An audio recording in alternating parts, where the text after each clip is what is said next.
Bonjour. Bonjour. Donc, je suis Marjorie Gage, la directrice commerciale diversification digitale, accompagnée de Laurent Laboutière, moi je suis directeur des contenus digitaux dans Démol. dans Démol. Donc là, on va vous présenter un case qui s'appelle Pas froid aux yeux, qu'on a réalisé avec Buzzman et Optique 2000. Et on vous montrera, je crois, ensuite quelques images. Du coup, ah oui, il faut que je... Voilà, merci. La genèse un peu du projet, c'est effectivement Buzzman, avec qui on a travaillé, qui est venu nous trouver parce que Optique 2000 en fait avait une problématique par rapport aux lentilles de contact et avait deux insights en fait qui posaient, enfin en tout cas qui constituaient de vrais freins à l'achat. Le premier, c'était la peur, qui était a priori le principal obstacle pour passer à l'acte de porteur de lunettes aux lentilles de contact. Et effectivement, la deuxième qui a été de mettre en confiance, de créer vraiment une vraie relation de confiance avec le consommateur, puisqu'il semblerait que c'était vraiment les deux principaux freins que rencontrait donc le client. Du coup, à cela, effectivement, il y avait une vraie demande de création de contenu qui pouvait répondre à toutes ces demandes et à ces problématiques. Et effectivement, comment aborder la thématique de la proximité avec les opticiens et le réseau, installer cette relation de confiance avec les consommateurs et mettre en scène également le dépassement des peurs. Et donc pour cela, et on les en remercie, ils sont venus nous trouver donc en Démol, puisqu'on est, producteur de contenu télé et aujourd'hui très présent aussi sur digital pour mettre à profit et et utiliser notre expertise et notre expérience dans la création de formats et la création de contenu au service d'Optique 2000. Du coup, sur le concept et le principe, je passe la parole à Laurent. Merci. Qui va vous expliquer un peu ce qu'on a proposé. Pour rebondir sur ce que disait Marjorie à l'instant, c'est vrai que Buzzman est venu nous voir en fait au départ avec l'image qu'ils avaient de nous, de ce qu'on fait en télé, et vu qu'ils avaient une thématique de peur à aborder, ils se sont dit ce serait bien d'aller voir les gens qui font Fear Factor en fait. Ce qui était simple. Finalement, nous, on les a accompagnés dans une espèce de petit changement de direction, parce que réadapter sur le digital une licence télé, il y a aussi des contraintes, on ne peut pas faire ce qu'on veut, il faut adopter tous les codes d'écriture de l'émission. Donc nous, on a décidé de s'appuyer sur le savoir-faire à travers les équipes qui ont travaillé sur Fear Factor pour aller créer du contenu et un format original qui soit vraiment customisé pour les besoins de l'opération.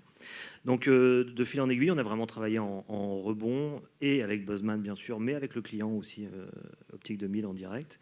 Et on est arrivé à un principe où il s'agissait de créer en fait un binôme entre un opticien et un client qui passerait une sorte de pacte où si l'opticien affrontait sa principale peur, le client s'engageait lui à affronter à ses côtés sa peur de passage aux lentilles de contact.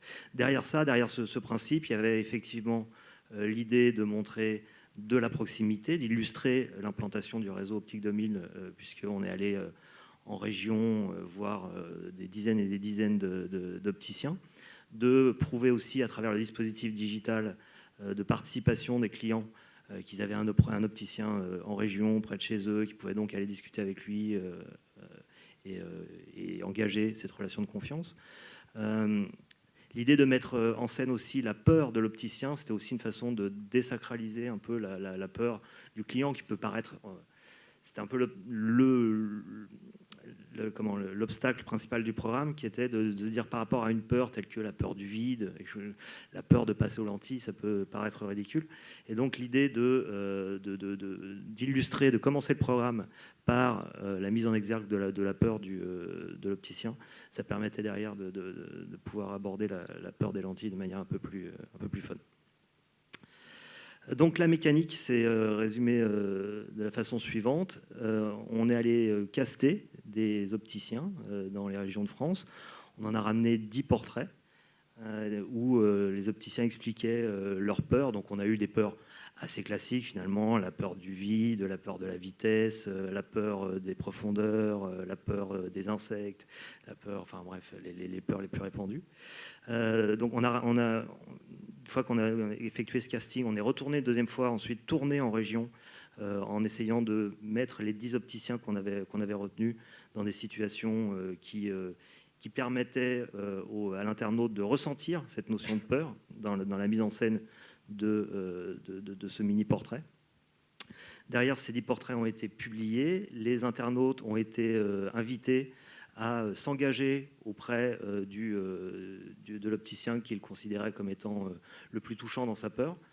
Il y avait aussi, bien évidemment, un caractère un peu régional d'association qui a joué.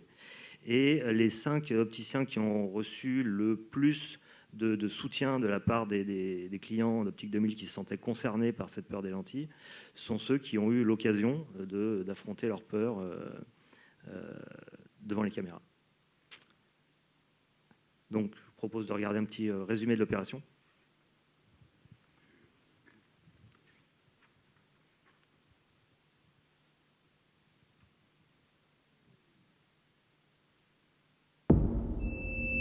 J'ai une peur panique de l'altitude. Ce que j'aime pas du tout, c'est avoir la tête sous l'eau. J'ai peur de la profondeur. Un défi que j'aimerais surmonter, c'est la peur du vide. J'ai peur des animaux, des reptiles et en particulier des serpents. J'ai une peur qui me pose vraiment problème, la claustrophobie. Si vous êtes prêts à passer aux lentilles de contact avec moi, je vous promets de surmonter ma peur des serpents avec vous.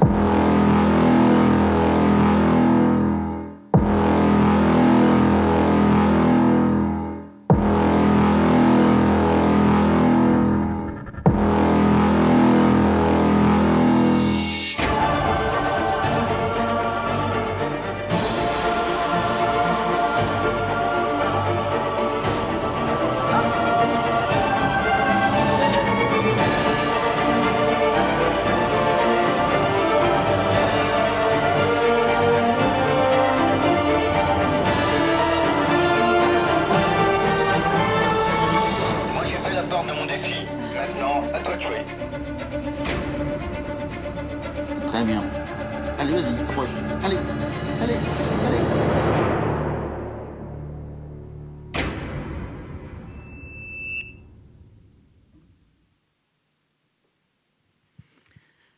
Voilà, cette apposition des lentilles, comme vous venez de le voir, s'effectuait dans la foulée, en live pour de vrai, dans la foulée du défi relevé par l'opticien, dans une petite bubble qu'on a installée parfois, comme vous venez de voir, en haut des montagnes, parfois sur le tarmac, là où on avait fait faire de la voltige, parfois au bord d'une piscine, puisque pour entrer un peu plus dans le détail des défis, donc on avait une opticienne qui avait très peur des profondeurs et on l'a invité à plonger dans la piscine la plus profonde d'Europe à Bruxelles.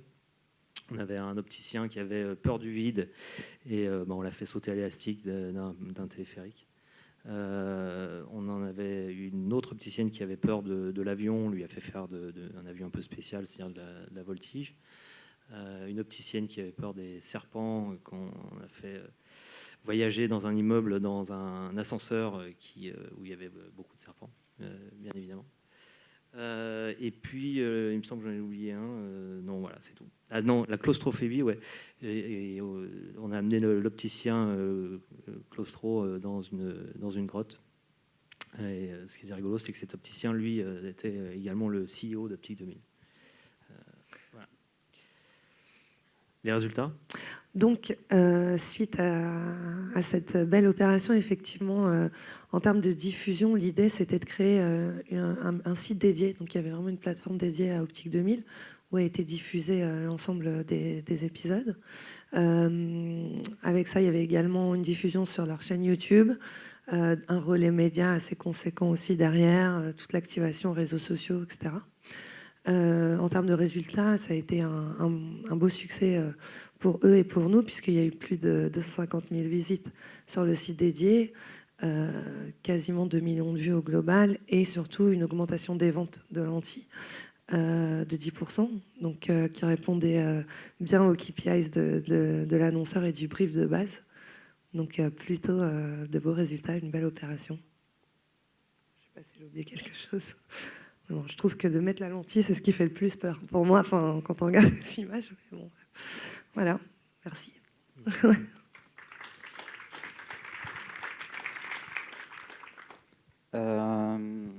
Ça doit pas être facile de faire travailler, quand les acteurs sont pas des professionnels. Non, alors ça fait partie un peu de ce qui s'est passé sur le casting. C'est-à-dire que nous, quand on a fait, je parle d'un grand tour de France, c'est qu'on est allé voir les opticiens. Nombreux étaient ceux qui étaient intéressés par l'idée de se dire ça me fera un peu de pub, clairement. À titre perso, ça me fera un peu plus de visibilité dans ma ville, etc. Mais il a fallu passer outre ça et essayer de voir un peu ceux qui avaient une vraie peur. Parce que dans l'élan, ce qui est tout à fait à leur honneur, dans l'élan et l'envie de participer, il y a des gens qui ont peut-être un peu surévalué leur peur. Et nous, il fallait vraiment qu'on le teste pour être sûr de ramener les belles images. Enfin, là, on a vu, vous avez vu ce grand gaillard qui saute du téléphérique. Je peux vous jurer qu'il avait une vraie peur. Il a fallu passer beaucoup de temps avant qu'il se décide à sauter, une fois qu'il était dans le téléphérique. L'opticienne qui était aussi dans la piscine, pour le coup, vous avez vu des images où elle était vraiment pas au mieux. Donc il fallait vraiment aller chercher, justement, pour que ça donne du sens à l'expérience, essayer de creuser à travers du cast ceux qui pourraient porter au mieux le message. Et on a la chance, nous, effectivement, chez Endemol, d'avoir un service casting qui est plutôt développé et où il y a une véritable expérience pour aller creuser derrière le discours sur la réalité des caractères, des personnages. Et donc voilà. Et sinon, vous faites partie d'Endemol Beyond. Ça fait 1 an, je crois, que ça existe, peut-être. Tout à fait. En tout cas, ça vient d'arriver en France, depuis les UK. C'est né partout en même temps. En fait, on fait partie d'Endemol Beyond. C'est un réseau mondial aujourd'hui. Effectivement, on est présent sur l'ensemble des continents. Ça fait à peu près 2 ans qu'on est présent maintenant en France. Et en gros, on est vraiment aujourd'hui, on développe notre expertise de production, mais sur le digital, à travers des opérations pour des marques, donc brand content, et également un réseau de MCN en propre, avec de multiples talents qu'on accompagne et qu'on produit sur YouTube aussi. Voilà. Et un troisième pilier qui est la déclinaison digitale aussi des TV brands, enfin de nos marques télé. Je le rappelle là parce que c'était aussi la porte d'entrée de ce case, et c'est ça qui est intéressant, c'est que entre l'expérience qu'on développe, qu'on acquiert au fil du temps sur le contenu de marque original, le fait de faire grandir les talents qu'évoquait Marjorie sur les plateformes vidéo. On parle des gens comme Le Hoop, des gens comme les French Ball, qui sont des collectifs de jeunes auteurs, comédiens, et qui ont trouvé leur public et qui continuent à grandir. Donc là, nous aussi, on gagne en expérience en travaillant avec eux, et je l'espère en leur apportant aussi un peu de choses. Et la déclinaison donc des marques télé, ça crée quand même un tout, on va dire, qui nous permet de répondre effectivement de manière très précise et j'espère sur mesure aux attentes des marques. On peut se poser 5 minutes parce que le timing le permet. Donc si vous avez des questions diverses et variées, on peut sortir aussi du cas si vous le souhaitez. On a 5 minutes, 10 minutes.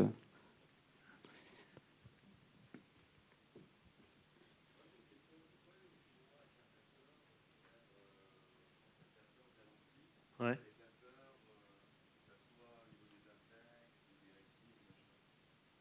Alors j'ai pas bien pourquoi aller aussi loin, dans quel sens, pardon? Dans quel sens? Parce que pour moi, avoir une paire de lentilles, c'est une chose, mais avoir une phobie des insectes ou autre chose, c'est quelque chose de totalement différent.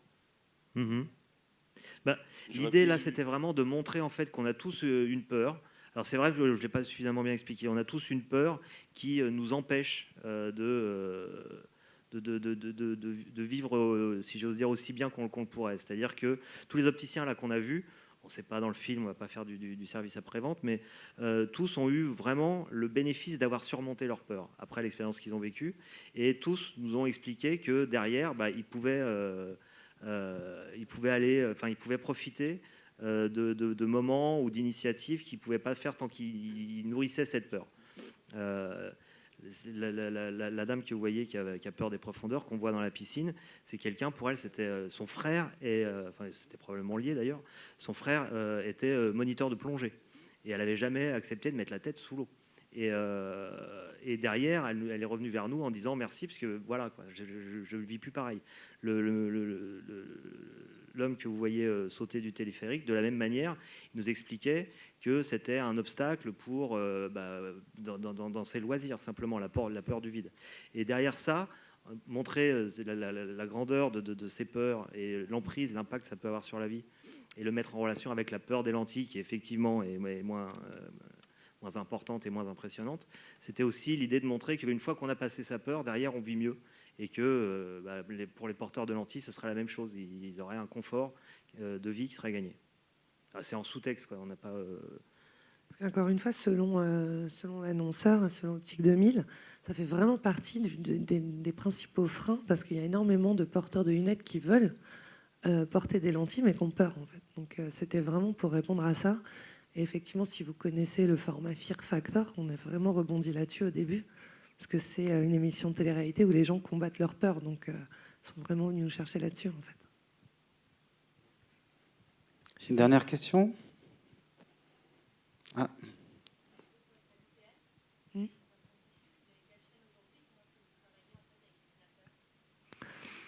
Je réponds au début.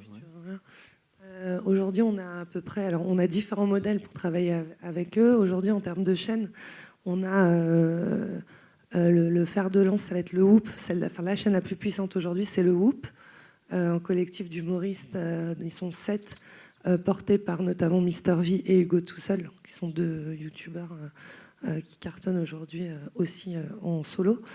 On a les French Ball, on a Kikon, qui est la chaîne qui a été lancée par Kev Adams, qui est aussi dans le giron Endemol Beyond. On a également une chaîne qui s'appelle La Débande, qu'on a récupérée il n'y a pas très longtemps. J'en oublie une, Inernet. Inernet et It's Big. Et It's Big, qui est la première à être créée, portée par Willax. Pour parler du modèle, on est... Alors les modèles économiques, on en a tous les modèles en fait. C'est-à-dire qu'on a des talents avec lesquels on est en coproduction.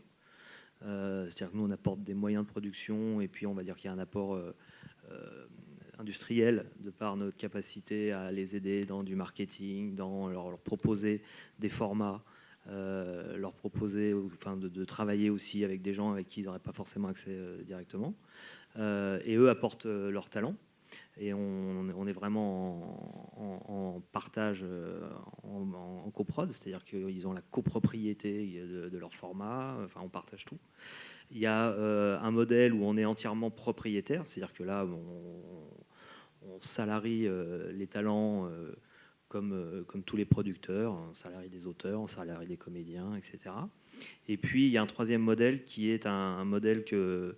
nous, on appelle managed, c'est-à-dire que ce sont des gens qui ont pris l'initiative, avant même qu'on parte ensemble, de monter leur chaîne ou en tout cas de se lancer à fond propre dans de la production de vidéos. Et là, pour le coup, on les aide en leur apportant, on va dire, un minimum garanti, ce qui leur permet de continuer à financer en fonds propres leurs vidéos. Et on les accompagne. Et pour le coup, là, on n'est plus du tout dans du 50-50 ou autre, comme on pourrait être dans une coprod. Mais on est vraiment pour en administration de chaîne, en accompagnant, quoi, en soutien. Ça sont les 3 modèles dominants. On a répondu à la question. Ah, complètement. Aujourd'hui, on va dire qu'on a 2 gros concurrents sur le marché qui sont Studio Bagel et Golden Moustache, vous pourrez citer. Et effectivement, nous, on travaille main dans la main avec les annonceurs en direct, avec les agences, quelles qu'elles soient. Et comme on le disait tout à l'heure, on est présent depuis 1 an vraiment sur le marché, mais on est au début de l'histoire. En tout cas, on construit l'histoire, donc ouais, en direct. Merci. Alors, j'avais peut-être une ou deux petites questions pour vous, je crois qu'on a un peu de temps. Super, fais ton bureau. Non, on va pas faire, vous inquiétez pas, on va être quand même cool. Alors moi j'ai une petite question qui m'intéresse, c'est justement comme vous êtes dans un groupe de production, donc c'est assez intéressant de voir le rapport entre les équipes dédiées classiquement aux productions de télé et tout ce qui se passe sur le digital. Je voulais avoir votre point de vue là-dessus, parce que bon, j'ai bossé par le passé chez Éléphant, et je sais que voilà, c'est un peu deux cultures qui se rencontrent, la culture de la télé et la culture du web. Donc, je voulais comment on vit ça aussi en interne dans une société? Alors, comment dire, nous on a la chance quand même chez Endemol, enfin j'ai pas de, mais c'est vrai, on a une société de production audiovisuelle qui a été très très vite sensibilisée à la digitalisation, ce qu'on met dans la digitalisation aujourd'hui, même si à l'époque, au tout début, ça s'appelait pas comme ça. Mais c'est une société de production qui très vite a intégré de l'interactivité dans ses programmes, pour revenir sur les lofts, les Star Academy, etc. Donc ouvrir des canaux d'interactivité avec l'audience, ça fait partie de l'ADN, si j'ose dire, d'Endemol. On est une société où très vite aussi on a travaillé sur le spin-off digital. Les plus vieux d'entre nous se souviennent de, là encore, Love Story, Star Academy, avec des chaînes 22-24, c'est-à-dire la production de produits audiovisuels de qualité broadcast dédiés à autre chose qu'une émission de télé. Donc il y a une sensibilité quand même qui est là, qui est très encore. Après, il n'empêche qu'il y a des métiers, il n'empêche que surtout il y a une hiérarchie, si j'ose dire, dans la structure économique de l'entreprise, et l'activité dédiée à la télévision, pour l'heure, même si tout le monde au plus haut de chez nous, c'est-à-dire jusqu'à notre président Nicolas Copperman, tout le monde est convaincu que le digital est globalement l'avenir des métiers de l'audiovisuel. Mais c'est l'avenir, et le présent pour l'heure c'est toujours la télévision. Il n'empêche que voilà, une fois qu'on a assimilé cette hiérarchie économique, qu'on a assimilé l'historique, après on travaille plutôt bien, c'est-à-dire nous on se met dans des postures de mise au service des équipes de télévision quand il s'agit de travailler sur des déclinaisons digitales de programmes antennes. Et à l'inverse, on a très très très facilement, pour ce qui s'agit des productions purement digitales, du soutien, que ce soit du soutien des équipes de Créadev TV, du soutien de la direction d'exploitation, de la direction technique, le légal qui est le même service, que ce soit pour le digital ou pour la télé, etc., etc. Donc tout ça pour dire qu'on travaille bien. Et c'est vrai qu'on est encore deux mondes encore un peu séparés, mais probablement un peu plus imbriqués que dans toute autre société de production audiovisuelle aujourd'hui. Et alors, quid des droits finalement? Parce que ça aussi, c'est un sujet sur les programmes d'émissions, etc. Comment ces gens-là réagissent quand on dit, bon, bah voilà, on a une émission qui marche très fort, on veut créer des petits contenus un peu alternatifs ou des petits making-of? Est-ce que les chaînes jouent le jeu, ou les diffuseurs, pour finalement vous donner accès aux programmes qui eux-mêmes font de l'audience? Alors, les chaînes font plus que jouer le jeu, c'est-à-dire qu'on développe tout ce qui va être spin-off, c'est-à-dire tout ce qui est contenu additionnel. Il y a plusieurs catégories de contenu additionnel, pour faire très, très simple. Soit ce sont des choses qui sont tournées à la faveur du tournage de l'émission et qui ne sont pas toutes montrées à l'antenne, et où derrière on peut les exploiter en digital. Mais il y a une couche un peu plus mature, si j'ose dire, qui consiste à produire du contenu ad hoc pour le digital sous l'ombrelle de la marque TV, mais qui n'aurait pas été produit s'il n'avait pas cette existence digitale. Et ça, pour le coup, on travaille vraiment main dans la main avec les diffuseurs, dans le sens où c'est bien évidemment un relais de croissance pour l'antenne qui diffuse nos programmes, tant en termes de captation d'audience sur ces supports digitaux. Je pense à des gens comme M6 ou TF1 qui ont des véritables très grosses plateformes digitales. Donc, créer ces contenus additionnels, c'est un relais de croissance de trafic pour eux. Et puis, c'est aussi une occurrence, une opportunité de prise de parole pour la régie, où là, pour le coup, la régie du diffuseur travaille avec notre direction commerciale, et ensemble, on conçoit des programmes qui vont s'adosser au programme antenne et pouvoir répondre.